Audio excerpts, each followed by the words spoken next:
ठीक है, तो हदा-मर्ज थ्री सर्कल थ्योरम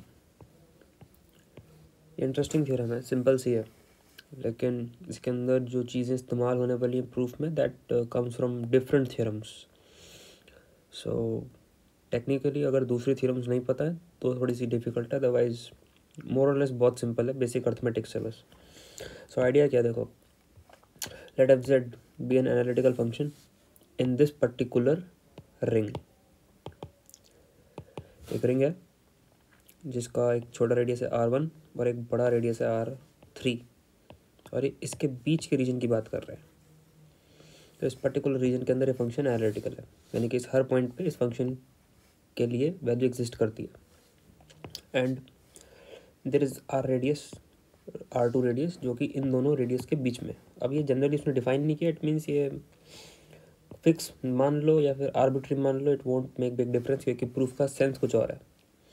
फिक्स मान के चल लेंगे, if m1 m2 m3 are respectively the maxima of mod fz on the three circles, similarly r1 r2 r3, then ये एक्सप्रेशन आएगा।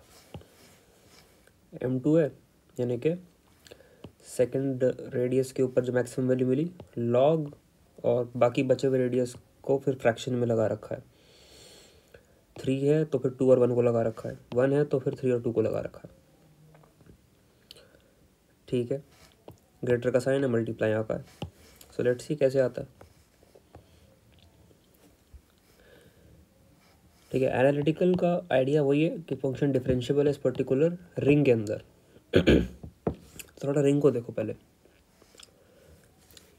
बात हो रही है इस जगह की, ये रीजन,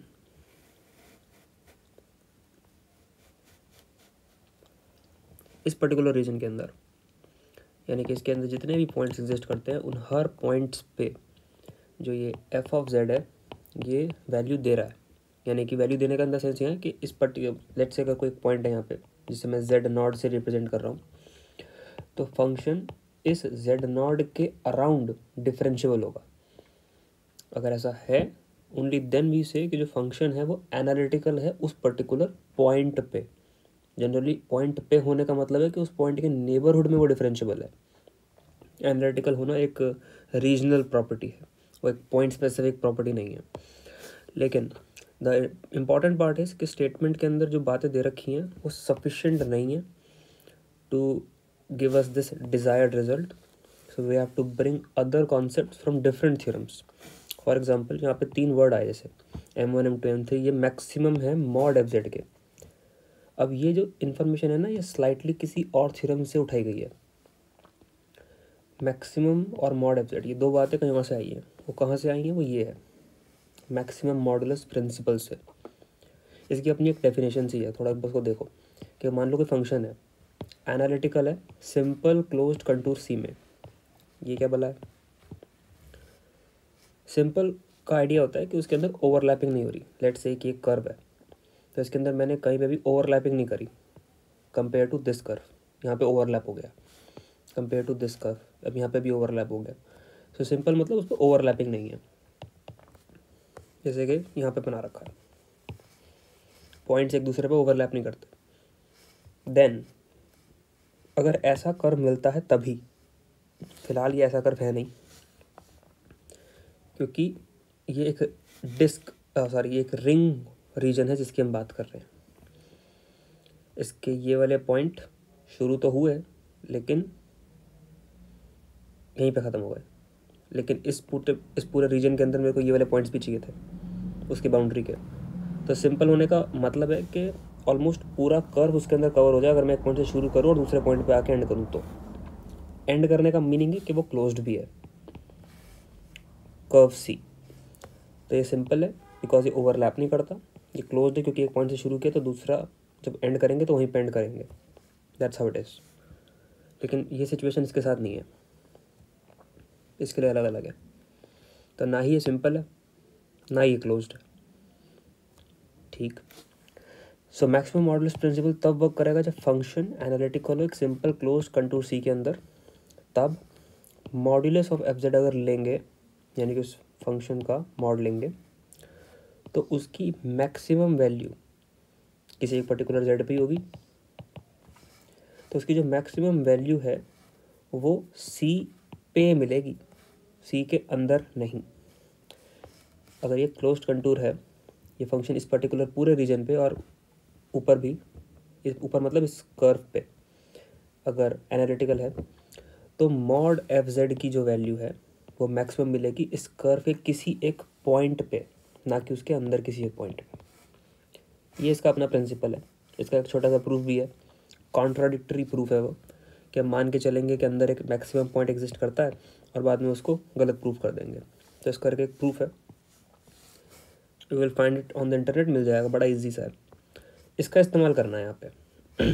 ये एक थोड़ा सा ना फ्रीडम देता है हमें ये जानने का कि जो फंक्शन है वो अपनी मैक्सिमम वैल्यू मॉडुलस की फंक्शन अपने कर्व पे ही देगा, अंदर नहीं देगा। तो फॉर एग्जांपल मैंने R1 नाम का रेडियस अगर बनाया तो मुझे पता है कि हाँ इस रेडियस पे ही मेरे को मिलनी है वैल्यू, अंदर नहीं मिलनी। अगर ये R3 है तो R3 पे ही मिलेगी मैक्सिमम वैल्यू। जब वो यहाँ पे कह रहा है ना M1 M2 M3 ये मैक्सिमम वैल्यूज हैं मॉड एफ जेड की रेडियस R1 R2 R3 के अंदर, तो बेसिकली वो ये कह रहा है कि रेडियस 1 जब है सर्कल तो उस पे किसी एक पॉइंट पे M1 एग्जिस्ट करता है, रेडियस 2 पे M2 करता है एंड रेडियस 3 पे M3 करता है, वो ऐसे कह रहा है। अब ये थ्योरम लगने के लिए अगर मेरे को इस थ्योरम को इस पर्टिकुलर क्वेश्चन के कंटेक्स्ट में फिट बैठाना है तो सिंपल क्लोज्ड कंटूर चाहिए, जो कि फ़िलहाल नहीं है। तो क्या करते हैं उसके लिए, क्वेश्चन की जो डेफिनेशन है उसके अंदर ये सब बात, और डेफिनेशन कह रहा हूँ प्रूफ के अंदर ये सब बातें आती हैं कि हम क्या करेंगे, एक जो अगर लेट से कि अगर यहाँ से कुछ पार्ट कट किया जाए और उनको ज्वाइन कर दिया जाए, तो अब ये जो रीजन है अगर मैं किसी एक पॉइंट से शुरू करूँ,